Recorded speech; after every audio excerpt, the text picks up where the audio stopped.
সুপ্রভাত বন্ধুরা, আজ হলো 17 ডিসেম্বর, পয়লা পৌষ, বুধবার।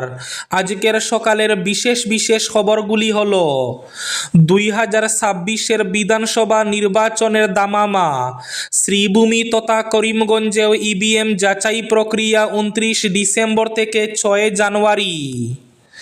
বুট কঠিন বিজেপির কাছে, সরকার ফিরবে না, চিন্তায় মুখ্যমন্ত্রী, বললেন গৌরব গগৈ। নির্বাচনী আচরণবিধি বলবতের আগেই মনোনীত সবাইকে চাকরি দেওয়া হবে। ফেসবুক লাইভের মাধ্যমে কয়েকটি ঘোষণা মুখ্যমন্ত্রী হিমন্ত বিশ্ব শর্মার।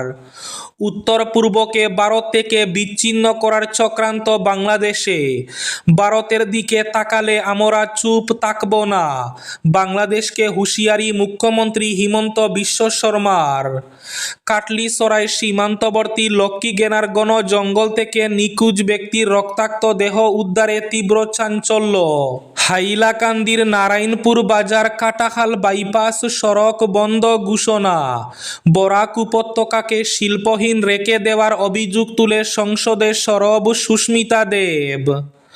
মানসিকভাবে ভেঙে পড়েছেন জুবিন হত্যার অভিযুক্তরা, সিদ্ধার্থ শ্যামকানুরা অনুতপ্ত, অমৃতপ্রভার চোখে জল। আগামী 22 ডিসেম্বর ফের শুনানি। উচ্চশিক্ষায় নতুন নিয়ম কার্যকর করতে সংসদে বিল পেশ মোদী সরকারের। হায়দ্রাবাদে দুষ্কৃতীদের হাতে খুন হাইলাকান্দির যুবক, পরিবারের মুখে দুমুঠো অন্ন তুলে দিতে বহিরাজ্যে গিয়ে আর বাড়ি ফেরা হলো না, অভিযুক্তরা একই এলাকার। কাছাড় জেলায় ভারত বাংলাদেশ সীমান্তে কঠোর প্রতিরোধমূলক নিষেধাজ্ঞা জারি এবং থাকবে আজকের বরাক উপত্যকার 3 জেলার আবহাওয়ার খবর।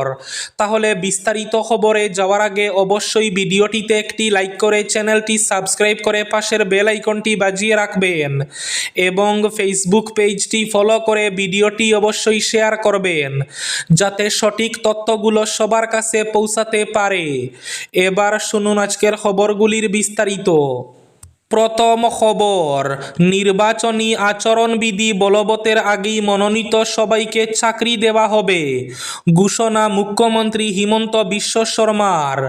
সামাজিক মাধ্যম ফেসবুকে এক লাইভে মুখ্যমন্ত্রী হিমন্ত বিশ্ব শর্মা নতুন নিয়োগ সংক্রান্তে কয়েকটি গুরুত্বপূর্ণ ঘোষণা করেন।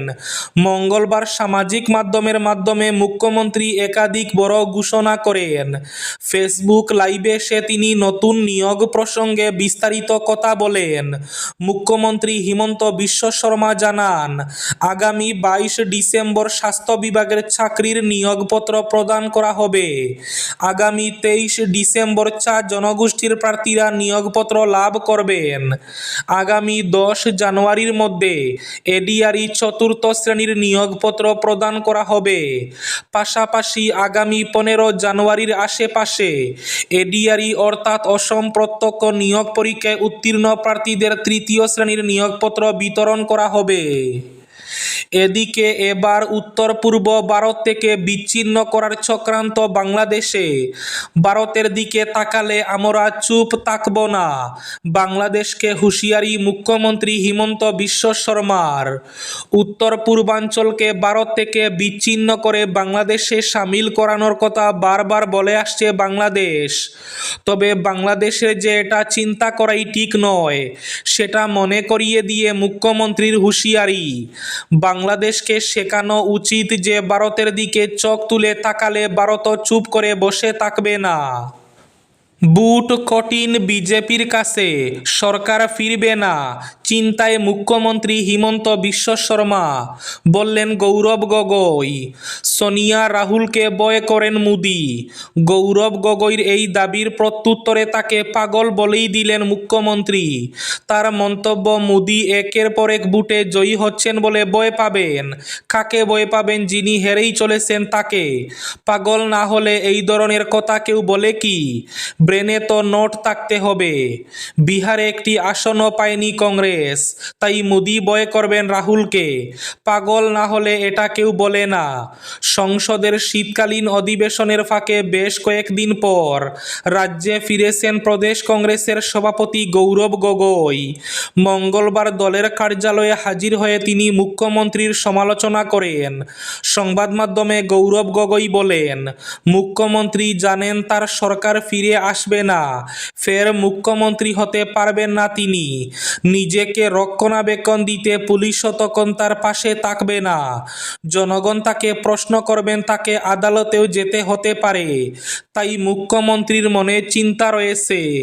২৬-এর বিধানসভা ভোট বিজেপির জন্য অনেক কঠিন দাবি করে গৌরব গগৈ বলেন, আগামী বিধানসভা নির্বাচন বিজেপির জন্য অনেক কঠিন হয়ে পড়েছে, কারণ বর্তমান নেতৃত্বের হাতে দল সুরক্ষিত নয়। মুখ্যমন্ত্রী নিজের এবং ২-৩ জনের স্বার্থে দল ও সরকার চালাচ্ছেন, তাই বিজেপির কেন্দ্রীয় নেতৃত্ব চিন্তিত অসম নিয়ে। ২০২৬-এর বিধানসভা নির্বাচনের দামামা। শ্রীভূমি তথা করিমগঞ্জেও ইভিএম যাচাই প্রক্রিয়া ২৯ ডিসেম্বর থেকে ৬ জানুয়ারি।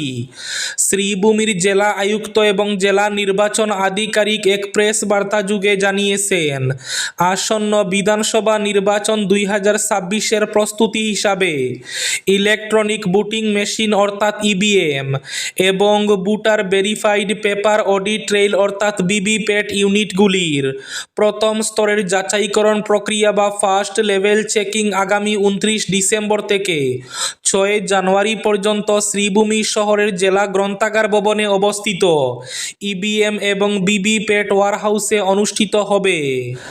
হায়দ্রাবাদে দুষ্কৃতীদের হাতে খুন হাইলাকান্দির যুবক, অভিযুক্তরা একই এলাকার। হায়দ্রাবাদে কাজে গিয়ে দুষ্কৃতীদের হাতে প্রাণ হারালেন হাইলাকান্দির এক যুবক। হত যুবকের বাড়ি হাইলাকান্দি জেলার বড়হাইলাকান্দি ৩য় খণ্ড এলাকায়। অভিযোগঘাতকরা একই এলাকার বাসিন্দা। বড়হাইলাকান্দির বাসিন্দা মতি মজুমদারের ছেলে। বছর ৩৫-এর যুবক মায়াজুল হোসেন মজুমদার পরিবারের জন্য দুমুঠো খাবার জোগাড় করতে হায়দ্রাবাদ গিয়েছিলেন, সেখানেই থাকতেন। মায়াজুলের স্ত্রী, ২ অবুঝ শিশু পুত্র, মা বাবা রয়েছেন বাড়িতে। জানা গেছে, গত ৮ ডিসেম্বর হায়দ্রাবাদে এই চাঞ্চল্যকর ঘটনাটি সংঘটিত হয়েছে। পরিবার সূত্রের দেওয়া তথ্য মতে, এদিন আগেভাগে রুম থেকে সব কিছু সরিয়ে রেখে দুষ্কৃতীরা মায়াজুলকে দলবদ্ধভাবে বেধড়ক মারপিট করে মুখে কাপড় গুজে রাখে। পরদিন সহকর্মীরা খোঁজখবর করলে ঘটনা প্রকাশ্যে আসে। ঘটনার পরদিন পুলিশ তাকে উদ্ধার করে হায়দ্রাবাদের একটি হাসপাতালে নিয়ে গেলেও চিকিৎসকরা মায়াজুলকে মৃত ঘোষণা করেন। খবর পেয়ে অসম সরকারের উদ্যোগে সরকারের শ্রদ্ধাঞ্জলি প্রকল্পের সাহায্যে হায়দ্রাবাদ থেকে মায়াজুলের কফিনবন্দি দেহ বড়হাইলাকান্দি ৩য় খণ্ডের বাড়িতে পৌঁছে দেওয়া হয়। এলাকার জনগণের অভিযোগ, মায়াজুলকে হায়দ্রাবাদে যে দুষ্কৃতীরা প্রাণে মেরেছে তারা একই গ্রাম বড়হাইলাকান্দির। ঘাতকদের কঠোর শাস্তির দাবি জানান বন্দুকমারা বড়হাইলাকান্দির জিপির সভানেত্রীর প্রতিনিধি আক্তার হোসেন মজুমদার সহ অন্যান্যরা। বরাক উপত্যকাকে শিল্পীহীন রেখে দেওয়ার অভিযোগ তুলে সংসদে সরব সুস্মিতা দেব। ২০২০ সালের অক্টোবর মাসে অসম বরাক উপত্যকায় ২টি মাল্টি মডেল লজিস্টিক পার্ক গড়ে তোলার আশ্বাস দিয়েছিল ভারত সরকার। বঙ্গাইগাঁও জেলায় সেই প্রকল্পের কাজ শুরু হলেও শিলচরের মাল্টি মডেল লজিস্টিক পার্ক আজও ফাইলবন্দি অবস্থায় পড়ে রয়েছে।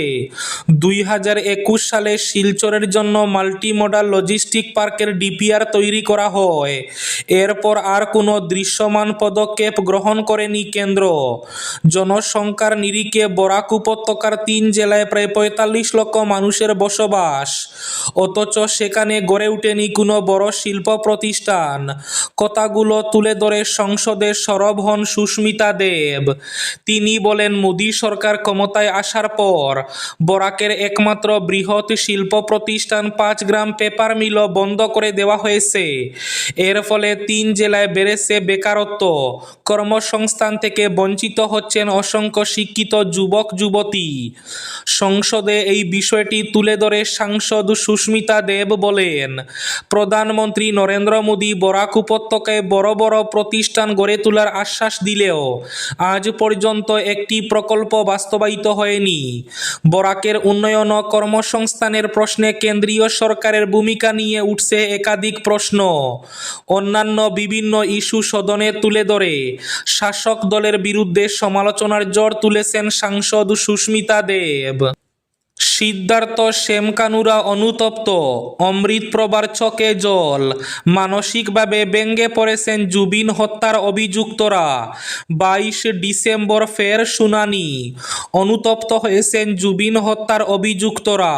শ্যামকানু, সিদ্ধার্থ, শেখর জ্যোতির এখন অনুশোচনায় দগ্ধ হয়েছেন। অমৃত প্রভার চোখে জল, জেলে ভেঙে পড়েছেন সন্দীপন গার্গ, তারই মানসিক যন্ত্রণা সবচেয়ে বেশি।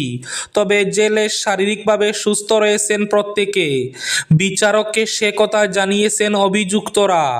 মঙ্গলবার ভার্চুয়াল পদ্ধতিতে বাক্সা এবং হাফলং জেল থেকে কামরূপের চিফ জুডিশিয়াল ম্যাজিস্ট্রেটের আদালতে পেশ করা হয় জুবিন হত্যার 7 অভিযুক্তকে। হাইলাকান্দি ডিস্ট্রিক্ট টেরিটোরিয়াল রোড ডিভিশনের এক্সিকিউটিভ ইঞ্জিনিয়ার এক বিজ্ঞপ্তিতে উত্তর নারায়ণপুর চতুর্থ খণ্ডে অবস্থিত নারায়ণপুর বাজার থেকে কাটাখাল বাইপাস পর্যন্ত পূর্ত সড়কের বিভিন্ন জায়গায় কাটাখাল নদীর ভাঙন দেখা দেওয়ায় ওই সড়ক দিয়ে সব ধরনের যানবাহন বন্ধ থাকবে বলে আদেশ জারি করেছেন। কাটলিছড়াই সীমান্তবর্তী লক্ষ্মীগেনার গণ জঙ্গল থেকে নিখোঁজ ব্যক্তির রক্তাক্ত দেহ উদ্ধারে তীব্র চাঞ্চল্য। নিখোঁজের 8 দিন পর নীলন্তরায়ের রক্তাক্ত দেহ উদ্ধার করেছে কাটলিছড়া পুলিশ। কাটলিছড়া থানার অন্তর্গত অসম মিজোরাম সীমান্তবর্তী লক্ষ্মীগেনা এলাকার গণ জঙ্গলের বাঁশবাগান থেকে মরদেহটি উদ্ধার করা হয়।